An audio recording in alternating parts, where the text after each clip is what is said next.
Un grand shalom à tous nos amis dispersés et disséminés à travers le monde entier, que ce soit en Afrique, en Europe, en Asie, en Amérique, en Océanie, en Australie. Nous voulons vous jeter avec sourire, paix et joie un grand shalom. Soyez bénis là où vous trouvez, en ce moment même. Que votre maison soit bénie. Que votre maison soit peinte de paix, de joie et d'amour. Vous avez raison. Et nous vous encourageons à partager, à aller dans Dr Sirut Tikaya TV. Après le Facebook, allez dans YouTube et partagez. Prenez le temps, 15 minutes avec Jésus, un quart d'heure simplement. C'est la bénédiction qui tombe sur vous. Car le Seigneur dit, ce que tu as entendu de moi, dis-le. Annonce-le à plusieurs témoins et que ces témoins annoncent à d'autres personnes. Et c'est ce que nous faisons. Faites aussi autant, bien-aimés. Et que Dieu nous garde tous. Aujourd'hui, c'est un culte tout à fait particulier. Quart d'heure avec Jésus. Nous nous appuyons dès le départ de ce message sur Matthieu 19. Il est écrit, tout est possible à Dieu. Luc 1,37, car rien n'est impossible à Dieu. Marc 9,23, tout est possible à celui qui croit. Autant de promesses qui fusent, qui s'adressent à nous pour changer les impossibilités en possibilités. Et là, nous avons le grand souvenir de ce président américain, Barack Obama, qui disait de son temps, « Yes, we can ». Oui, nous pouvons. Oui, nous pouvons. Comme ce père qui avait demandé à Jésus de guérir son fils. Il a dit, si tu veux, tu peux. Donc le vouloir et le pouvoir appartiennent à notre Seigneur. Cependant, la tâche nous incombe, nous revient de faire le premier pas, de nous ouvrir à Dieu et de donner à Dieu l'occasion d'agir dans nos vies. Zacharie 1,3 dit, revenez à moi, dit l'Éternel des armées, et je reviendrai à vous, dit l'Éternel des armées. Marie a dit à l'ange Gabriel, je suis la servante du Seigneur, qu'il me soit fait selon ta parole. Apocalypse 3,20 dit, voici je me tiens à la porte, donc ton cœur, de ta vie, et je frappe si quelqu'un entend ma voix et ouvre la porte, ça dit ton cœur, ta vie, j'entrerai chez lui, je serai avec lui et lui avec moi. Ainsi donc, bien-aimés, aujourd'hui, donnons la possibilité de sonner la 7e trompette pour un nouveau départ. Il est possible que toi et moi, nous vivons des nouveaux départs. Je prophétise dès l'instant à quiconque entend ce message qu'il doit commencer un nouveau départ. Le ciel a prouvé, le ciel a revendiqué que tu dois commencer un nouveau départ. Et cela va se faire. C'est simplement un problème de temps. Et avec le Saint-Esprit, nous avons glané dans le champ de Dieu, comme dans le champ de Boaz. Nous avons glané 75 promesses. 75 possibilités pour déclencher un nouveau départ. 75 possibilités. Première possibilité, renouvelez vos pensées, car elles risquent de vous maintenir dans une sorte de carcan, de prison psychologique. Romains 12,2, renouvelez votre intelligence. Pour un nouveau départ, vous voulez vivre un nouveau départ, renouvelez votre intelligence. Paul dit dans 1 Corinthiens 13,11, il dit, je pensais comme un enfant. C'était le passé. Deuxième possibilité pour déclencher un nouveau départ dans ta vie, dans ma vie, dans notre vie, il faut oublier le passé. Josué 3,5. Sanctifiez-vous car demain, oui, ça dit, tournez le dos au passé. Ésaïe 43, 18, 19.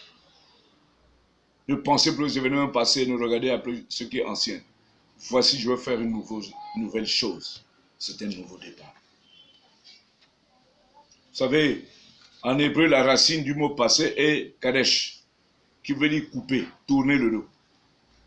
Vous ne pouvez pas avancer si vous ne tournez pas le dos au passé. Saoul a été rejeté par Dieu. Et Samuel continue encore à pleurnicher sur lui. Non. Troisième possibilité pour un nouveau départ, c'est ta prophétie. Ayez une nouvelle vision de ce que vous voulez faire, de ce que vous voulez devenir. C'est la caractéristique de l'aigle. Il voit loin, il voit de près, il voit plus haut, il voit plus bas, il voit dans la clarté, il voit dans les ténèbres, il fixe avec précision son objectif. Il résiste au vent violent. Alléluia. 4e possibilité pour déclencher, pour amener ta vie à un nouveau départ, pour commencer une nouvelle chose, en oubliant le passé des échecs, des déceptions. Ayez une nouvelle attitude. Regardez Job, ce qu'il dit, Job 3, 25-26. Il dit, je n'ai plus de tranquillité, je n'ai plus de paix. Mes nuits sont perturbées. Non. David a dit à Goliath que j'étais un homme de guerre pendant longtemps. Mais aujourd'hui, c'est autre chose. Il faut avoir une nouvelle attitude. La mentalité du lion, la mentalité de la fourmi, la mentalité du chameau. Voilà les 3 mentalités que le Saint-Esprit nous conseille aujourd'hui. Le lion ne fuit pas. La fourmi prépare. Le chameau conserve. Alléluia. 5e possibilité pour déclencher un nouveau départ. Tu as besoin, frère, de vivre un nouveau départ. Tu as trop échoué, maman. Tu as trop échoué, mon frère. Chers serviteurs, chers pasteurs, prophètes, docteurs et autres. Tu as trop échoué. Nous avons trop échoué.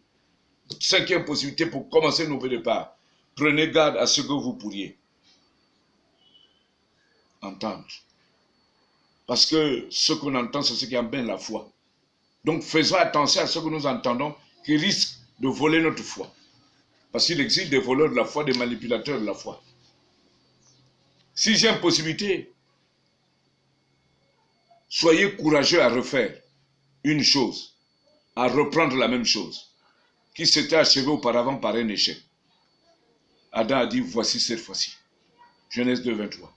Pierre à la pêche, Luc 5, 5, 6, il dit, je vais essayer, toute la nuit j'ai péché, je n'ai pas pu, mais je vais essayer. Dieu a dit à Élie, reprends ton chemin par le désert. Naaman, 1er, 2e, 3e, 4e, 5e, 6e plongée. Il était découragé, mais à la 7e plongée, tout a été meilleur. 7e possibilité pour commencer un nouveau départ. Nous avons besoin d'un nouveau départ. Aujourd'hui, nous devons marcher avec espérance. Non pas en grognant, non pas en murmurant, non pas en doutant, non pas avec des soucis, mais avec espérance. L'espérance est construite par l'assurance et la certitude. Eh oui, cette femme qui avait acheté la paire de chaussures numéro 42, qui attendait un mari dont la pointure allait correspondre. Finalement, il a eu le mari qui portait le 42. Alléluia. 8e possibilité. Croyez à ce que vous allez faire et à ce que Dieu va faire. À ce que vous allez faire, croyez déjà. Vous n'avez pas encore fait, mais croyez à ce que vous allez faire. Et de plus, croyez aussi à ce que Dieu va faire. Il y a une corrélation entre ce que vous allez faire et ce que Dieu va faire. Alléluia. 9e possibilité, à l'ombre de Jésus, tout peut pousser. Eh oui. Vous savez, les palmiers sont les arbres qui poussent partout. C'est le mystère des palmiers. Pousser partout. Psaume 92, 13. Poussent partout les palmiers. Dans le désert, dans la terre ferme, terre fructueuse, les palmiers poussent. Les palmiers poussent. Les palmiers poussent. Jérémie 29, 4 à 6, le Seigneur dit, là où vous êtes, en prison, en captivité, semez, plantez des vignes, des jardins, faites marier vos enfants. À l'étranger, Isaac a semé à Guérard. Il en est devenu très riche au point où on l'a chassé. En terre étrangère, là où tu es, mon frère, là où les autres échouent, toi tu vas gagner. Reçois ta prophétie. Là où les autres échouent, nous avons la possibilité de vaincre, de gagner. 10e possibilité pour commencer un nouveau départ dans ta vie, dans ma vie, dans notre vie. Là où l'impossible devient possible.